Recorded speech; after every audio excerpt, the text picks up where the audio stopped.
Fuerte, subsecretario de Gobernabilidad, nos acompaña esta mañana. Bienvenido a Contacto Directo. Buen día, Estefi. Buenos días también. Desde hoy han anunciado también que se movilizarán organizaciones sociales que están presionando para el archivo de la ley de inversiones. El argumento es que el gobierno no está sintonizado con el pueblo, con las alianzas público-privadas que está impulsando el régimen, porque prohíben la privatización, pero que permiten que el Ejecutivo pueda delegar y hacer una excepción. ¿Y qué plantea ahí el gobierno sobre eso? Es un derecho de las organizaciones y de los ciudadanos expresarse, y entre ello el que se manifiesten en las calles públicamente, no hay ningún problema. Sin embargo, tampoco hay que ser ingenuos.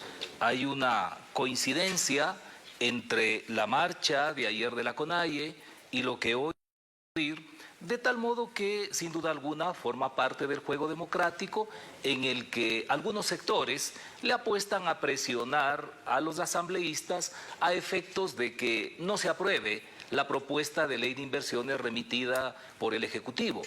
Sin lugar a dudas, me parece que el país ha perdido una gran oportunidad para debatir profundamente todo lo que implica esta propuesta de modernización que tiende a buscar un escenario que propicie mayor inversión, desde allí se genera empleo y a través de eso se pueda mejorar. Y cuando usted dice que le parece que el país ha perdido la oportunidad, ¿es porque creen que quizá este tema ya está perdido en la Asamblea también entonces? No, me refiero más bien a la superficialidad del debate. Porque si uno ve los pronunciamientos de varios de los actores políticos y sociales, simplemente se han limitado a posicionar esa palabrita privatización, perdiendo de vista toda la diversidad de la propuesta legislativa y además, lo digo con mucho respeto, reflejando una gran ignorancia sobre todo lo que tiene que ver con estas propuestas de modernización e innovación en la participación público-privada. Porque esa es una de las líneas rojas y la propuesta del gobierno es que no es privatización, sino concesión al sector privado para prestar los servicios públicos o manejar y gestionar sectores estratégicos. Pero ¿con qué candados entonces para evitar los riesgos que advierten ya las organizaciones que quieren marchar, con el miedo de que privatizar una empresa estatal mañana signifique encarecer el costo, o lograr esta alianza significa mañana encarecer el costo de vida para los usuarios del servicio? ¿Con qué candado se protege que esto no vaya a ocurrir? Primero, conceptualmente, hay que diferenciar las diversas modalidades de participación del sector privado en la prestación de servicios. No es lo mismo una concesión que una privatización, por ejemplo. En general, el tema de las externalizaciones requiere de un conocimiento sobre lo que implica cada una de las figuras que puede utilizarse. Pero además, Estefi, un elemento trascendental en esto es que la Constitución que tiene el país prohíbe la privatización de sectores estratégicos, por ejemplo. Y esto, lamentablemente, lo que nos conduce es a verificar que muchos asambleístas ni siquiera han leído la Constitución, lo cual sí es absolutamente reprochable. Ahora, en la Asamblea están a la espera de que los recapaciten, es lo que ustedes han dicho a última hora, pero ya saben que UNES, ya saben que una parte de ID, ya saben que Pachacutic dijo que van a votar en contra, van a votar por el archivo. Entonces, ¿qué podría hacer que cambien de opinión a apenas horas? Bueno, en el caso de la izquierda democrática hay que matizar. Ellos han planteado algunas observaciones. La decisión que se ha tomado es que el proyecto regrese a la comisión a efectos de procesar y eventualmente incorporar esos cuestionamientos o aportes, y en función de ello ver la posibilidad de que pueda cambiarse de opinión. Pero, Estefi, ¿qué más podemos hacer democráticamente? Lo que nos queda es que secuestrarles y torturarles a los legisladores que no entienden de qué es lo que estamos hablando, y después pedir amnistía o llamarle a Tony Camo para que haga un ejercicio de hipnotismo grupal. Eso no es legal, no es democrático. Amnistías lo que le queda al gobierno, pero que se dieron con los votos del partido de gobierno también, de Creo. Ahora, ¿está el gobierno dispuesto? No, Estefi, precisemos. Los asambleístas de Creo no votaron por las amnistías. pero la diferencia de cómo se concretan finalmente esos votos en la Asamblea, pero refiere a otro tema, nos llevaría a otro análisis. Pero no me quiero inmiscuir en eso, sino el gobierno está dispuesto a eliminar el capítulo de las asociaciones público-privadas, del capítulo entero, como le están planteando ahora Pachacutic, y que no estarían en total negación a que eso ocurre, cuando es quizás la parte o la columna vertebral de este proyecto, pero es uno de los pedidos. Cuando usted me dice va a entrar a la comisión, lo vamos a revisar, es incluir ciertos textos que está proponiendo la izquierda democrática, pero considerar eliminar el capítulo entero. A ver, una propuesta es un planteamiento que está sujeto a modificaciones. La iniciativa del gobierno no está escrita en acero ni en piedra.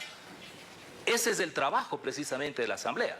Pero por supuesto, como usted señala, tampoco es que a título de incorporar otros puntos de vista se puede perder la esencia, porque con ello se estaría truncando el objetivo, que es lo que sustenta esta propuesta que ha presentado el Ejecutivo. De todas maneras, a través de las carteras de Estado que tienen competencia directa, están analizando esas propuestas de la izquierda democrática y de otros sectores, y veamos en el transcurso de las próximas horas, ojalá el destino de esta iniciativa conveniente para el país cambie de rumbo respecto de lo que hoy Por ahora estamos lo que se verificando. sabe es que no tienen los votos para aprobarla, pero está por verse si es que hay los votos en la Asamblea para archivarla. Y también puede ocurrir ahí, viendo los escenarios, que votando el archivo un grupo se abstenga, que es la forma de decir que no votan a favor, pero se abstienen, como ocurrió en la ley tributaria, y luego entra por el Ministerio de la Ley. Pero ¿qué impacto tendría para el gobierno, me refiero, el concretar dos leyes, dos proyectos de ley tan importantes como estos, sin aprobación de la Asamblea, es decir, vigente por el Ministerio de la Ley, con el riesgo de que mañana, como ya está ocurriendo, lo están intentando, quieran demandar la institucionalidad o demás? ¿Con qué seguridad avanza o sigue caminando allí el gobierno? Las posibilidades respecto de una propuesta de ley tienen varias alternativas. Una de ellas, sin duda alguna, es que la falta de decisión expresa del Parlamento determine que entre en vigencia por el Ministerio de la Ley. No es el escenario más óptimo, porque eso implica que la función legislativa no cumple cabalmente con su labor, pero es un mecanismo que constitucional y legalmente se encuentra establecido. Ciertamente, Steffi, al gobernante le corresponde plantear el plan, el programa, luchar por él, pero las circunstancias que existen alrededor no están determinadas por la voluntad del gobierno. De tal modo que en medio de la estrechez que tenemos, dada la coyuntura política concreta, al gobierno le corresponde obrar en el contexto de los principios y las normas democráticas y constitucionales, y sobre eso no vamos a renunciar. Sin duda alguna, si eventualmente también esta ley entra en vigencia por el silencio de la Asamblea, se estará sujeto a estos vaivenes, igual que aconteció con la reforma tributaria, pero este es el país que tenemos, esta es la clase política en la que algunos actores no tienen ese compromiso cívico, y en medio de eso lo que le toca al gobierno en es medio actuar. de eso también es que otro escenario es que si consigan los votos, que la archiven, y lo que han dicho, y eso está por verse entre hoy y mañana, y lo que han dicho es que, de ser así, por un lado tendrían que seguir como hasta ahora en cuanto a inversiones, pero eso comprobaría, me refiero en lo político y en la Asamblea, que ya hay y tienen cómo lograr esta nueva mayoría que puede votar en contra del gobierno, que puede lograr 70 votos, que puede bloquear lo que sea necesario. Bajo ese escenario es que vuelve a resonar el fantasma de la muerte cruzada, o sigue siendo todavía una espada de Damocles ahí.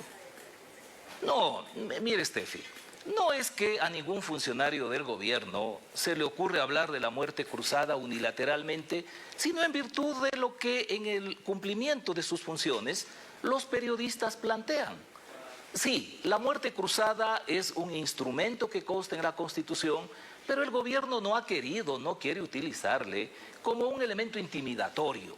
Y de lo que se trata es de reconocer que esa herramienta está allí, pero tiene que ser de última razón, solo en una circunstancia en donde ya no exista otro tipo de alternativas, porque tampoco es que la muerte cruzada es una solución mágica para los problemas de gobernabilidad. ¿Y eso significa que si le archivan, esa no sería una posibilidad? ¿Esa no es una última instancia aún?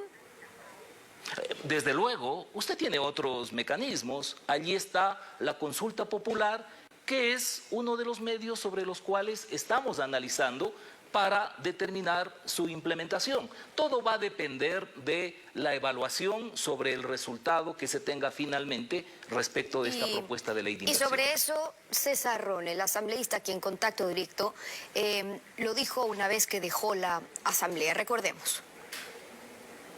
Una reforma política. El modelo del Ecuador está agotado políticamente. La unicameralidad después de 40 años no funciona. Tenemos que buscar reformas políticas para buscar la gobernabilidad del Ecuador. El Ecuador necesita, en esta convulsión política que vive el día de hoy, eliminar el Consejo de Participación Ciudadana.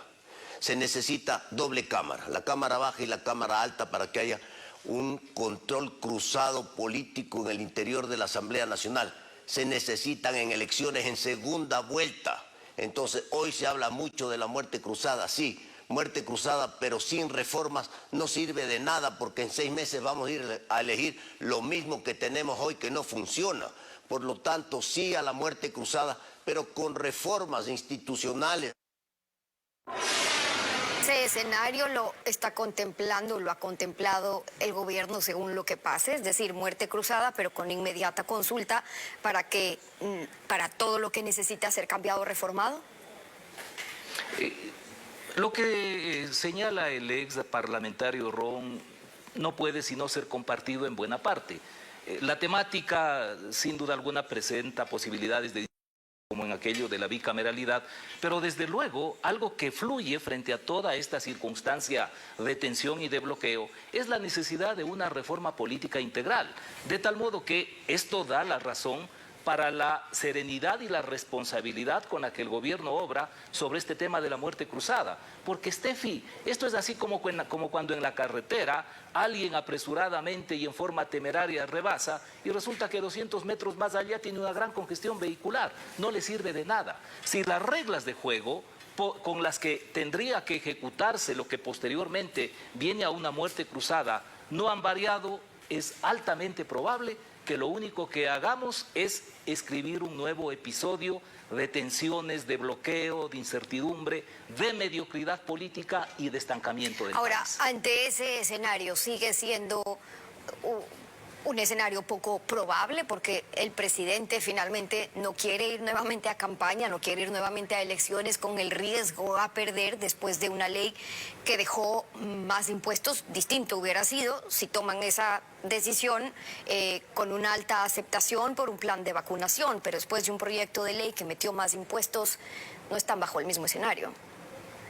Más allá de que es obvio que un proceso electoral, en el mejor de los casos, siempre es una incertidumbre, la decisión que tome el presidente Lasso no va a estar determinada por el cálculo sobre sus expectativas personales, político-electorales, sino aquello que sea más conveniente para el país.